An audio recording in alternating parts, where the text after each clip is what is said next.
Hello ladies and gentlemen. Welcome to a new episode of the Leadership Show. Today we're going to talk about project management. My guest is Peter Taylor, a project management expert, also known as the lazy project manager. Peter Taylor is clearly a project management champion. He is leading a global PMO with more than 200 project managers. He also wrote 15 books about project management and has been described as perhaps the most entertaining and inspiring speaker in the project management world today. Together we explore the ideas behind productive laziness and go through the future of project management. Without further ado, here is today's episode.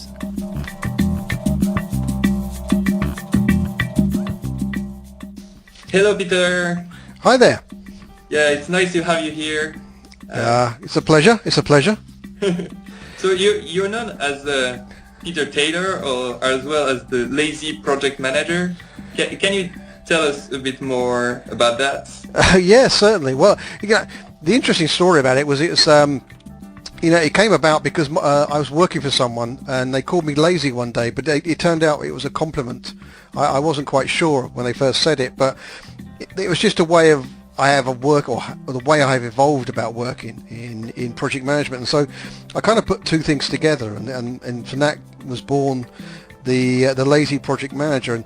But the term lazy, what I speak about is it's to do with productive laziness. It's kind of working smarter, not harder. It's all about efficiencies and what you do. And sometimes, I've experienced with other project managers, it's very easy in project management and in life to get really drawn down into the detail and sometimes forget sort of the real level you should be operating at, and sometimes it's just you're not working in the most efficient way. And so the lazy project manager, which was the first book I wrote, and has been a big success from that, was all about reminding project managers that actually it's a way they should really be thinking about managing their projects in the most efficient and organized way.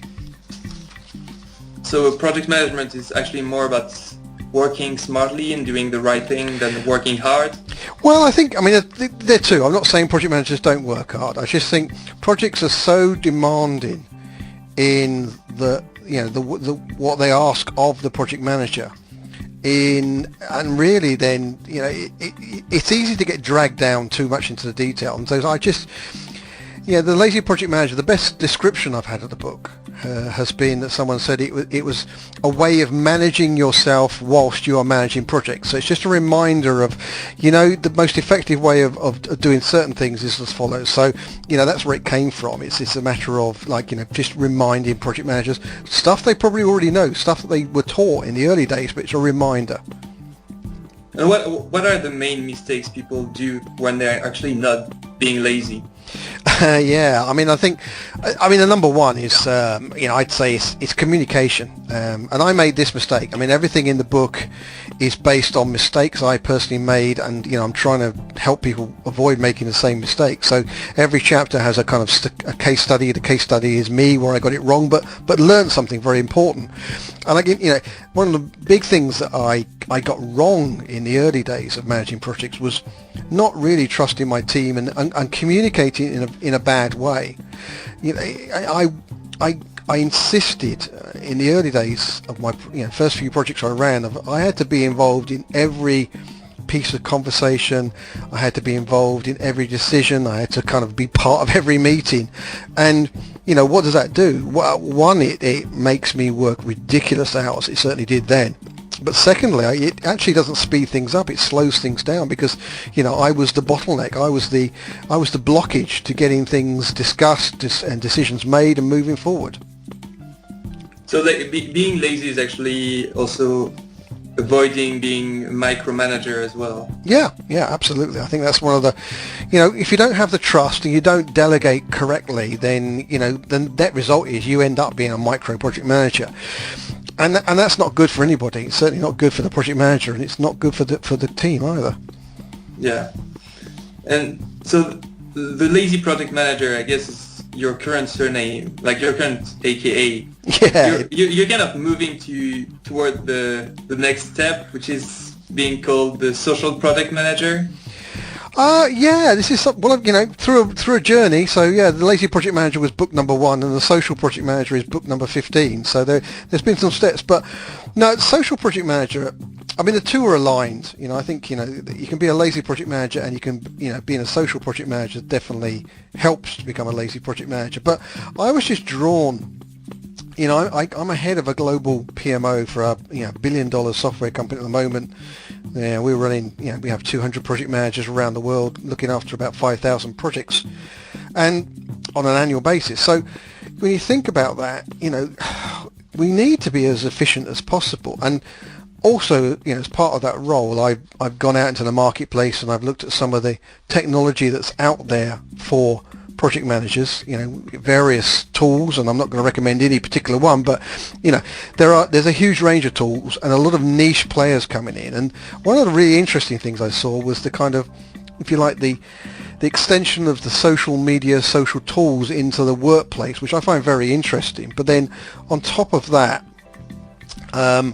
you begin to see some appearance of some specific tools being developed for the project management world. And when you think about this, we said earlier, we talked about, what's one of the blockages that I was, because I was part of every meeting, every conversation, etc., every piece of communication, I was blocking progress. Well, the social world kind of takes it in a completely different direction, because it's that fine balance between the need for some degree of centralized control. I mean, it's a project. You're a project manager. You will report up to some sort of governance inside your organization. You have to represent the status of that project. You have to report, but equally, by empowering the widest possible community of project team members and stakeholders, actually the progress of the project, the knowledge that can be put into the project should be significantly greater. And by having that kind of social interaction, then I believe that better decisions can actually be made and faster decisions can be made. So that's why I think that the social world supports the lazy world, if you like. So is it something like more democratic project management process? Oh yeah, absolutely. I mean, it's you have to build the project manager's job is to take the team that they are allocated, they're given. They have to empower that team. They have to develop the right level of interaction and trust. And then I talk about kind of 3 components. There's social within projects. There is communication that will go on using the various tools out there to talk about the project itself. And then there's social around project, which is kind of the conversations that are not specifically about the project itself, but related to the business, related to where the project sits inside the business. And of course, we're humans, so there will be social, kind of just social chat about life. And if you can bring all 3 of those things together in a degree of reasonable control, I mean, I'm not control from the point of view of managing what's said, but not getting crazy and carried away and spending all your time on Facebook or Twitter, etc. But if you can bring harmony to those kind of 3 worlds, then I think you have the peak of what social project management can be. How do you balance these 3 elements of the social project management? Because it's often something that we observe. The social part, like the chat, the small talk, often takes over the rest, and it becomes quite inefficient. It is, and I'm not saying it's going to be perfect for everybody, and it's not going to be. Not everybody's going to play by the same rules. I mean, if you look these days, I mean, it's interesting. We're doing an evaluation for a social tool right now, and there's some interesting statistics. I can't remember the exact ones, but it's probably about right. Is that when you put something together like this, that you'll get 5% of people deliver sort of 90% of the content of this sort of social world. Then so like I don't know, another 90% might just monitor what's going on, and then some people just don't play any part of it at all. But the point about it is, as a project manager, you've got to demonstrate the value of this, and you've got to kind of it's trust. You've got to let it happen, accepting that if you've got team members who are committed to what the project's about, they will contribute and they will want to do the very best. If you've got team members who are just doing it because it's ticking away the hours and they've been told to do it, whether it's social or non-social, they're not going to contribute to the same level. So not everybody's equal, but by expanding the reach, then I do feel that you get greater commitment, you get greater interaction, and I believe you're also going to get greater outcomes as a result of it. And what are the other challenges for social project managers?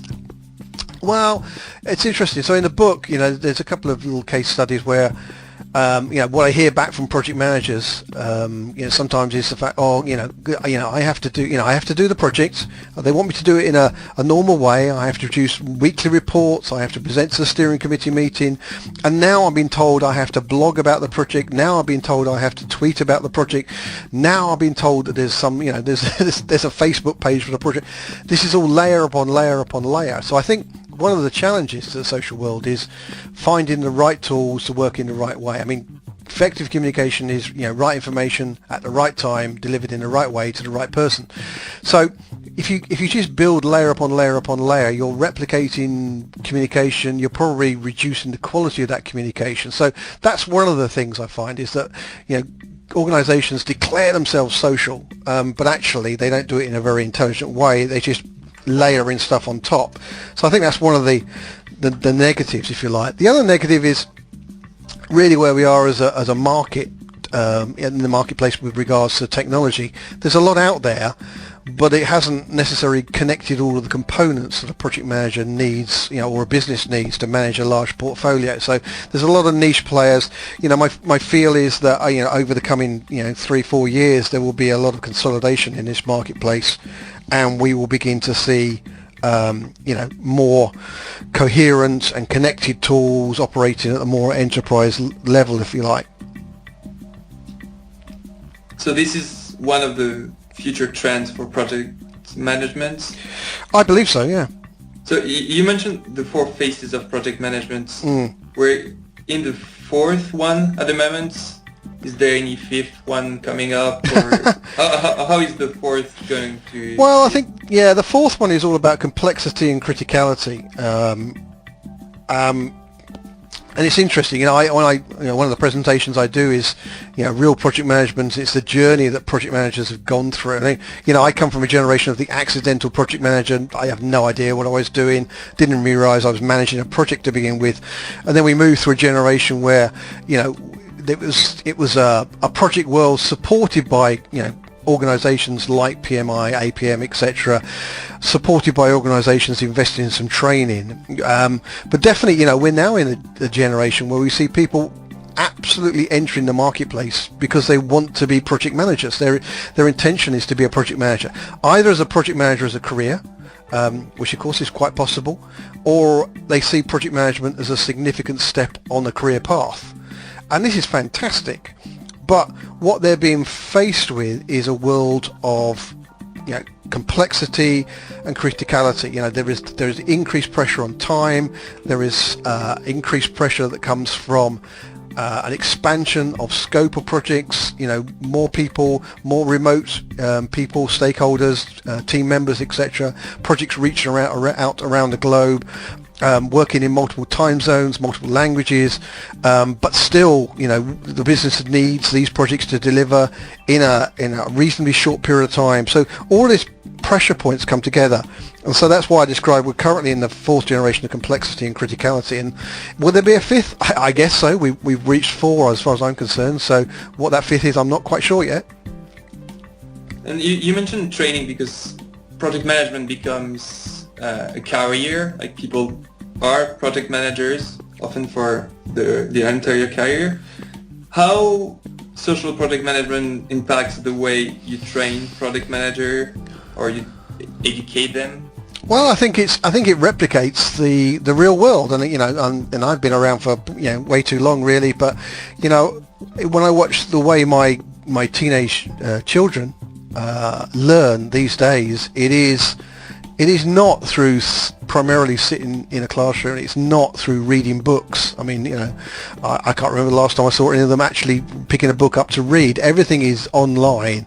Everything is in the moment. They have a problem right now, so they go out there, and if it's a gaming problem, they're all gamers, for example, they will hit YouTube and see what's out there, and sure enough, someone will have had the same issue and will talk about it. I think social media and social tools brings a similar level of training offering for in the moment needs, and I think the other thing is that by having this social community, that you don't even have to get up and walk down the corridor to go and find someone to ask a question. You can just ask the community a question, and the chances are someone will come to your aid and help. So it's very much, I think, in the moment training, empowered by these kind of tools. And you think this is going to evolve toward more internet-related coursework, or the real training, the real coaching will still have something, its importance? Well, I think there's still two things going to be out there for the foreseeable future. One is a kind of a basic understanding of project management, a kind of foundational training, and I think that's probably still going to exist in the classrooms, in the books, and perhaps on through some virtual learnings as well, because there's these kind of virtual training programs. Certification's still out there as well, and again, certification, you kind of have to either self-prepare for certification, or you have to go through a kind of classroom environment. I think are two fundamental ways people do that. But the evolution of knowledge and support when you're working on projects in real time, I think more and more of that is not going to be delivered in the more traditional way. It's going to be delivered in the social, connected way. And what would you recommend to someone who is not a project manager but works on several projects at the same time and want to learn more about the skills of project management? What would you recommend this person to do? Yeah. Okay. So, I mean, what I talk to people about, when they first start out in project management is, the ideal start really is to have the safest possible environment. I didn't. I was thrown in and given something to do that turned out to be a project, and somehow I generally survived. And it was quite a few years before I was sent on a training course to learn to do it properly. But if a reasonable safe environment, and that's an organisation that recognises project management as a key skill, and perhaps has a project management office or a community of practice to support you. And out of that, one of the most valuable things anybody can do is to find a mentor, someone they feel safe in having a conversation with as and when they have the challenges or questions, etc. And having a good mentor is invaluable. And again, if we go back to the social world, that mentor doesn't have to be in the same place, and that could be someone a completely different part of the world, as long as they're connected through that social connection. But I think having that sounding board of wisdom, of experience, being able to reach out to someone privately to ask the questions that you might feel a little bit perhaps silly or you should know the answer to, is hugely valuable. You mentioned working remotely at some point. Yeah. How remote work impacts the project management style of people? Well, if you think that every time you put a team together, there is the classic cycle where you form a team, that team goes through a storming process, a norming process, and then finally perform it. It's the classic cycle of any group of people coming together. It's all about finding the right way to work with other people and finding your right role. Now, if you put people in a room and you put them in there in a room for a week, then they will go through those processes, those steps, fairly rapidly, and you can accelerate that actually by using a kind of facilitator. Now, when they're remote, that just slows down completely. The recognition that they are part of a team, because they will never meet the other, probably will never meet the other members of the team. It slows that process down. So just one, recognize that. Two, reinforce the value of everybody on those, when you have those team calls, I think is very important. And thirdly, one of the most valuable things any project manager can do is to ensure that their project team members have what I call the visibility of purpose. That everybody understands why this project is important, that they buy into the values of the project, therefore they support the project. Because, let's use an example. There's a project that's being run out of the UK, say, and it's using resources in China and also in America. Now, those remote resources, they will certainly will report to someone locally. That's logic in that structure, and you will be seconding those people onto your project for a period of time. Now, when it comes down to you asking them to do something and their local manager asks them to do something, the chances are, unless they are truly committed to the project, they're going to go with the manager who's just down the corridor, who can walk up to their desk and stare at them, or shout at them or whatever. You have to work with that team to ensure that they understand their contribution and understand the value of the project, and to give it the right sort of priority. So when you've got a remote team, remote resources, it's a matter of overcoming that kind of local office prioritization that is a very natural thing, and also getting them to buy into the value of the project, and then getting all of the team members to connect, trust, build and work as a team, and go through that that forming, storming, norming, performing cycle. And how long do you think a project can be remote without having anyone of the team meeting with each other? We had some interesting insights into that during the recession. So at that point I was working for a part of Siemens, and for a period of time we started a number of projects where nobody met anybody. I mean, they might possibly have had a previous relationship, but very rarely. And we saw quite a strong negative trend on project performance to begin with.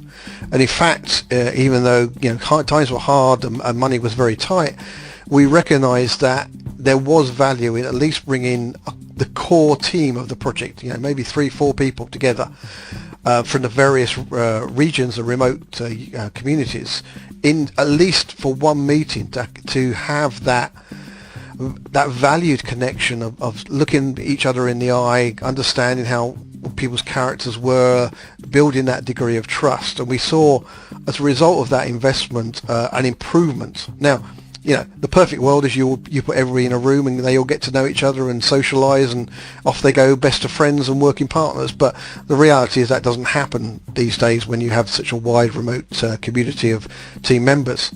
So at the very least, I think, try and bring key people together at least once. And secondly, when you're communicating, go visual. And if you can't meet face to face, at least use Skype video, at least use link video, or whatever tool you've got, because the more that you see people, the more the way you can read their body language, the better it is, the more humanized it is. Audio's okay. We're using audio medium right now, of course, and that's great. But I think as far as a team's concerned, the more they can visually see each other, the better it is. So social project management is still human, even though we're in the 21st century. Yeah, more human, I think. I mean, that's a great point. I think the social project management is more human than perhaps the traditional project management when it comes to remote teams, certainly. And one last question is where our listeners can find you online? Well, of course.